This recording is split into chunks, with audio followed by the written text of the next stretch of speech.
Hey guys, Kel here. Today I'll be reviewing the Gerber US1, and I'm reviewing this knife because of a couple of recent videos I've been watching that discusses the reaction of people that you're around when you pull out a knife to use. And I believe Kevin Cleary started the discussion on his channel with a video called He's Got a Knife. And then Birdshot IV, I think, went ahead and did another video on the topic, and I don't know who all else did, but I'm kind of doing that plus the review of this knife, and there's a reason to that. Because for me, I've always seen a knife as a tool. It's something you carry on your person. It's something that's very useful. It's something you can pull out and use when needed. But other people who are not around knives, they've never been around knives, they've never used them as tools, they've never carried one, they've never really used one, they don't see them as a tool. They see them as a weapon. And I have on several occasions pulled out a knife like this Recon 1. And I've actually had people gasp when I pulled this knife out. And as a pastor, I'm in meetings all the time. And one day I pulled out my Cara 2. And I had another gentleman, another pastor, he asked, why are you carrying that? What could you possibly need a knife like that for? Why do you have a knife like that? And then another time, as I said, I loaned a guy this Recon 1.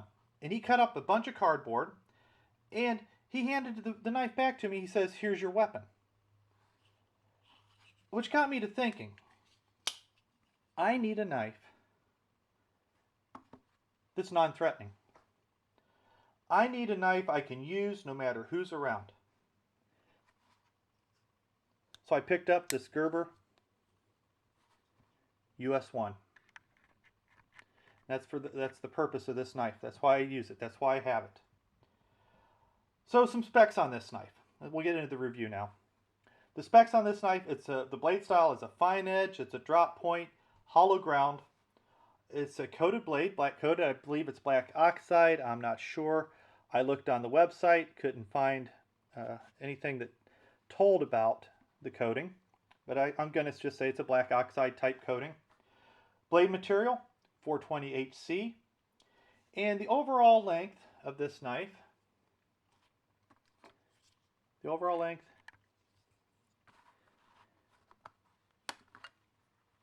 is somewhere around 6 1/8. 6 1/8. Blade length is, now let's go overall blade length, is about 2 3/4 with a cutting edge length of an actual, a little less than 2 1/2. So it's got 2 1/2 inches of cutting edge on it. So that's the length of it. The weight, let's get to the weight. And this is why I got it. The weight on this knife is a whopping 1.2 ounces. So it's a really, really light knife. And it's handy and very light. Nice one to put in the pocket and just carry. So it's a light knife. It's a classic lockback design. Very classic, like lockback design. Seen designs like this before. Nothing special in the design. Handle material is a glass-filled nylon with a rubber overmold. So all of the sides on both sides are like rubber overmold. This is on the back here and the sides, and underneath that's plastic. The back spacer. Sorry. The back spacer is plastic. It's the nylon. Don't want to call it plastic. It's glass-filled nylon with a rubber overmold. So some impressions and observations of this knife. Like I said, I was looking for a non-threatening folder that was lightweight and usable for every day, and this knife fits the bill. It's perfect for that. And what I like about it, there are some good points to this knife. Number one, it's made by Gerber in Portland, Oregon. You can't beat that. And it's lightweight. Like I said, it's 1.2 ounces. You can't even tell it's in your pocket. The blade steel is 420HC, but it's not Buck's 420 HC.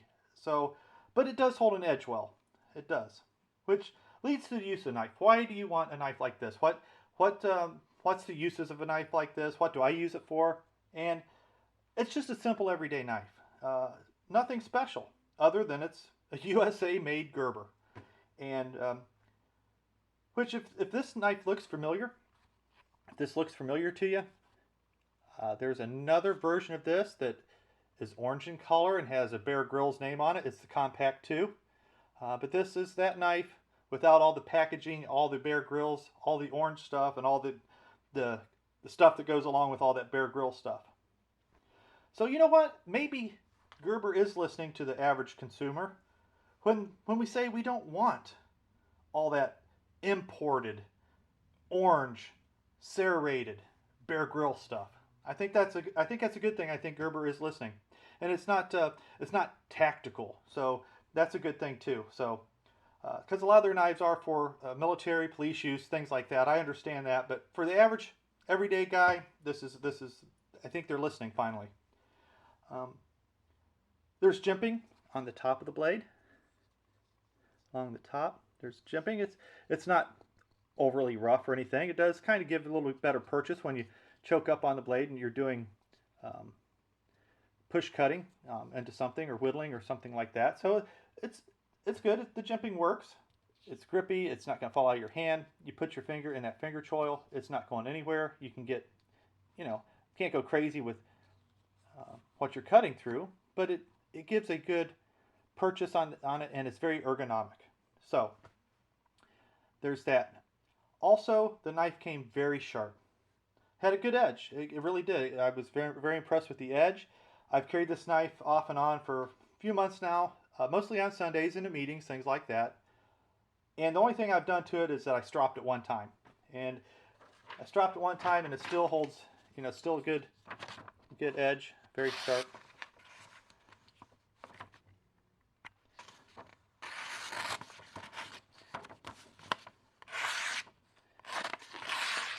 So it's very sharp. Still is. Just me behind the camera. Can't function behind the camera. So it's very sharp. Still is. Stropped it once. Still good to go. So that's that. The downside to the knife. Of course, there's always a downside, right? There's always a downside. And the downside to this knife, I would say, is the construction. Not the quality of the construction, but the type of construction. No assembly screws in the handle. You can't take this knife apart. It's pinned. There's a pin here that holds the lock the lock bar in, and the spring must be glued back here in the back. It must just be glued together, which hasn't come apart. I've used it kind of rough actually, and it's good there. So there's nothing like that, and there's no pivot screw. I think that's the main thing. There's no pivot screw. That means there's no adjustment for blade play. Even though at this point, none is needed. It's nice and tight, and it locks up real well. There's no blade play side to side, none up and down. So it locks up good. The only thing is, like I said, I've only had it a few months. I don't know in the future what will happen, but you cannot adjust it. That's the downside. The other really good side is right now on Amazon, it's $14. $14. I paid $16 when I bought it a few months ago, so it's actually come down in price. So that's a real good thing. You can't beat an American-made knife. Just something a folder you can stick in your pocket and go anywhere for $14. American-made. So overall, it's a good knife for just everyday pocket knife stuff. That's what it is. And as always, I think about, well, when I do a review, would I tell other people to buy it, or would I buy it again if I lost it? And yeah, if I lost this knife, I'd definitely go out and buy another one. So that's my review on the Gerber US1. Please like, comment, and subscribe. And remember, the Bible tells us that iron sharpens iron, and one man sharpens another. So stay sharp, guys.